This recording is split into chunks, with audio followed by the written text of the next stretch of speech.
For today's headlines, thumbs up for 4-day workweek. Duterte endorsement crucial according to BBM. Yukon to open jobs under deal. Philippines remains very low risk for COVID-19. Go vows continued healthcare access. Gun ban violators now 1,931. Magnitude 5.3 rocks Leyte. Negotiation is only way out of war, Ukraine's Zelensky says. Good morning, I am Venice Bautista and this is Tribune News on Q. Today is March 21, 2022, and these are the latest news of this Monday morning. Candidates running for the presidency are nearly one in saying they are in favor of the proposed 4-day workweek, but said employees should be given extra pay if the scheme pushes through. In a live airing of the Commission on Elections' first presidential debate Saturday, Leyte de Guzman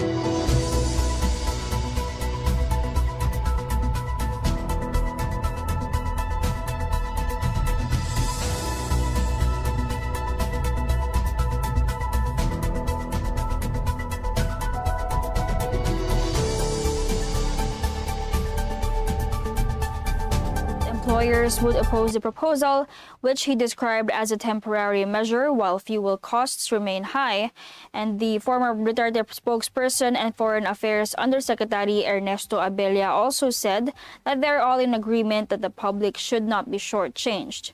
They should be given commensurate pay even if they are asked to have lesser workdays, and the other candidates said that further studies were needed before the government decides on the proposal.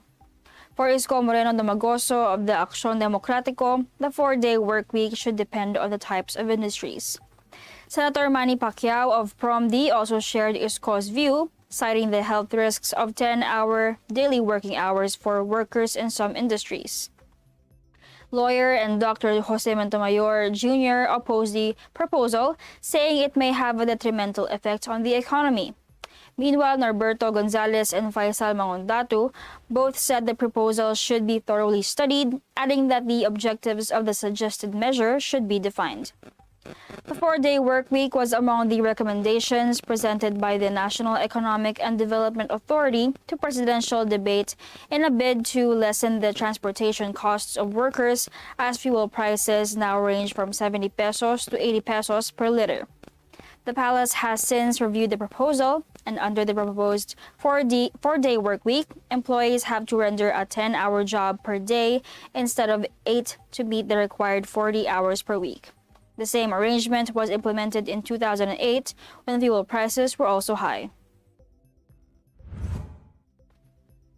For presidential candidate Bongbong Marcos, President Rodrigo Duterte's endorsement is of crucial importance to unify the administration forces.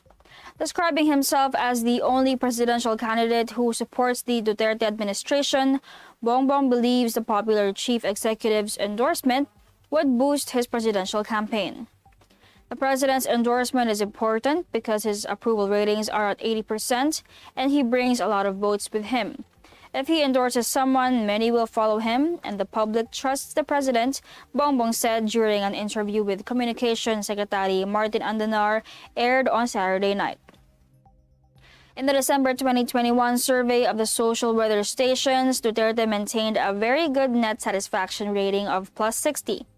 The president has yet to endorse a presidential candidate but disclosed that he prefers a compassionate lawyer mayor who knows how to kill as his successor. Job prospects will soon be available to Filipino employees following the Labor Department's formal signing of a labor cooperation agreement with the government of Yukon, Canada. On Friday, Labor Secretary Silvestre Bello III and Minister Ranj Pillay signed a virtual Memorandum of Understanding or MOU on the employment of protection of Filipino workers. The agreement aims to make it easier for Filipino employees to be deployed under the Yukon nominee program, which is driven by firms trying to fill vital positions that aren't filled by Canadians or permanent residents. The Philippine Overseas Employment Administration and the Yukon Department of Economic Development will implement the MOU. Employers and their representatives, including immigration consultants, are forbidden from charging fees for recruiting and selection services under the agreement.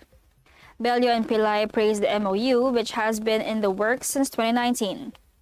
The Joint Working Committee, which includes Consul General Maria Andrelita Austria, Deputy Consul General Arlene Magno, and Polo Vancouver Labor Attaché Jainal Rasul Jr., will begin assessing qualified Filipino applications as soon as the implementing rules are established. In Yukon, there are about 5,000 Filipinos, the majority of whom have already become permanent residents or Canadian citizens. Tribune News on Q will be back after these reminders.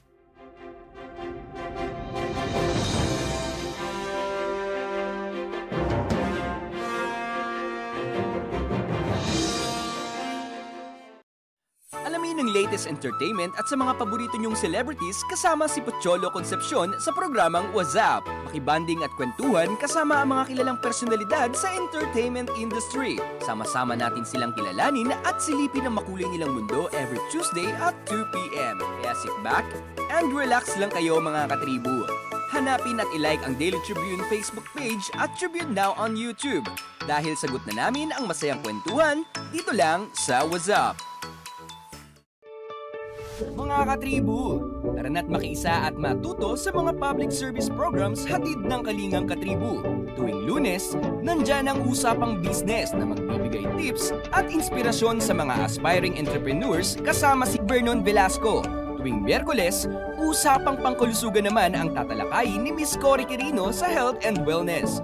At tuwing Biyernes naman, kung legal advice ang kailangan mo, sagot ka na ng Legal Diaries kasama si Elmer Navarro Manuel at mga guest lawyers. Lahat ng niya mapapanood tuwing alas 3:30 ng hapon sa Daily Tribune Facebook page at Tribune Now on YouTube.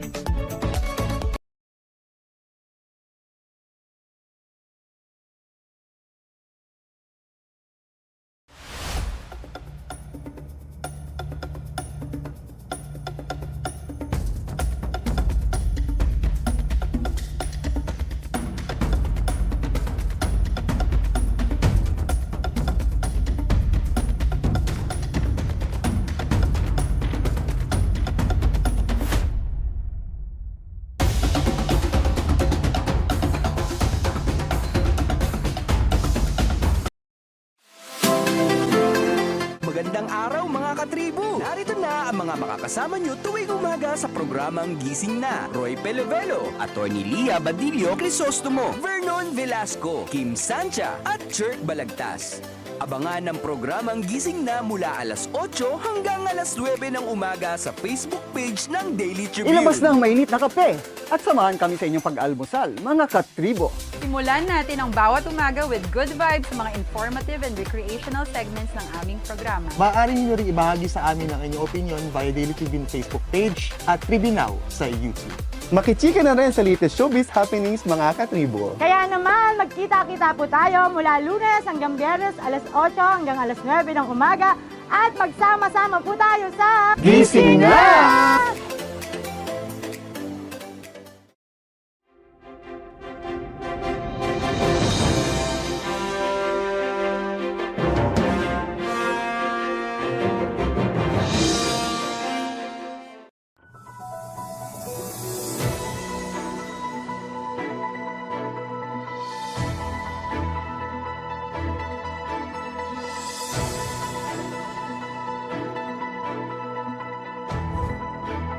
We are back on Tribune News on Q. As some countries in East Asia are experiencing surges in COVID-19 cases, the Philippines has remained at very low-risk classification with its average daily attack rate of 0.47 as of March 18. A private research group said the 7-day average of new cases was at 527 per 100,000 individuals, while the growth rate was at minus 22%. In contrast, South Korea, Vietnam, Hong Kong, Malaysia, Singapore, and Brunei were classified as severe, going by their respective average daily attack rates. South Korea and Vietnam have high average daily attack rates of 788.15 and 281.52 respectively, while their growth rates were at 42% and 38% respectively. Brunei also severe with an average daily attack rate of 482.60, but growth rate was at minus 43%. South Korea had 404,666,000 new cases, and Vietnam with 274,025 in the past week. Amid the still lingering COVID concern, Vietnam will host the 31st Southeast Asian Games on May 12 to 23, with about 10,000 athletes from 11 nations participating. Southeast Asian Games organizers said that strict protocols will be implemented, including limiting or barring spectators who would want to witness the 526 events in 40 sports. The sports event was reset from its original November 21 to December 2 schedule last year due to the pandemic. Meanwhile, with President Duterte's term ending in 2 months' time, Senator Christopher Bongo on Sunday vowed to continue ensuring access to government health care services and facilities on account of the health crisis. One of the best ways to achieve this, he said, is by continuously upgrading existing government hospitals and even establishing new ones, which could prepare for potential health emergencies that we may face in the future. As chair of the Senate Committee on Health, Go pledged to continue working with local governments to ensure that sufficient funding is available to meet the province's expanding healthcare equipments. The senator said he has witnessed the turnover of 80 million peso worth of financial support from the president's office to the hospital for the new purchase of the medical equipments. He also cited the provinces of Leyte, Southern Leyte, Biliran, Samar, Eastern Samar, and Northern Samar, which received assistance from the Office of the President, amounting to a total of 792.5 million pesos. The former presidential aide likewise warned against the complacency as the pandemic is not yet over. In other news, the Philippine National Police said on Sunday that a total of 1,931 people have been arrested for election gun ban violations, including 16 police officers and 9 soldiers. The remaining 1,871 were civilians accosted in the 1,822 police operations that yielded 1,490 firearms, 8,188 pieces of ammunition, and 703 deadly weapons, including knives. Data culled from the various regions showed 654 were arrested in Metro Manila, 212 in Central Visayas, 203 in Calabarzon, 126 in Central Luzon, and 110 in Western Visayas. The Commission on Elections gun ban started on January 9 and will end on June 8. Law enforcers are exempted from the gun ban, but they should have authorization issued by the COMELEC and must be on official duty and wearing the appropriate uniform. Gun ban violators face jail time from 1 year to 6 years with no probation, and those found guilty are also barred from holding public office. Tribune News on Q will be back. Stay with us.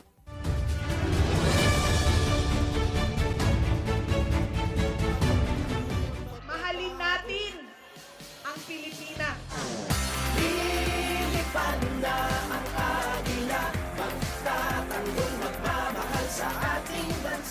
We shall fly, soar, fight, and win!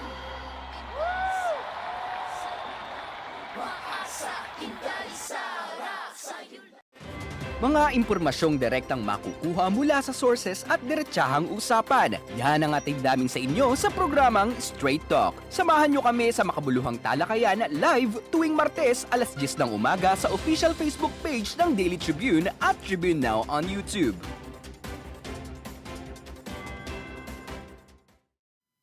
makinig at makisali sa usapan every Friday night at 6 p.m. sa I Speak Katribu Podcast. Samahan sina Daniel at Alvin na pag-usapan ang mga relevant topic na tiyak kakarelatean nyo mga katribu. At pagdating ng Sunday at 7 p.m., Speak Your Mind with our I Speak program na sasagot sa mga tanong regarding the latest and relevant issues sa paligid natin. I-like at i-follow nyo ang Daily Tribune.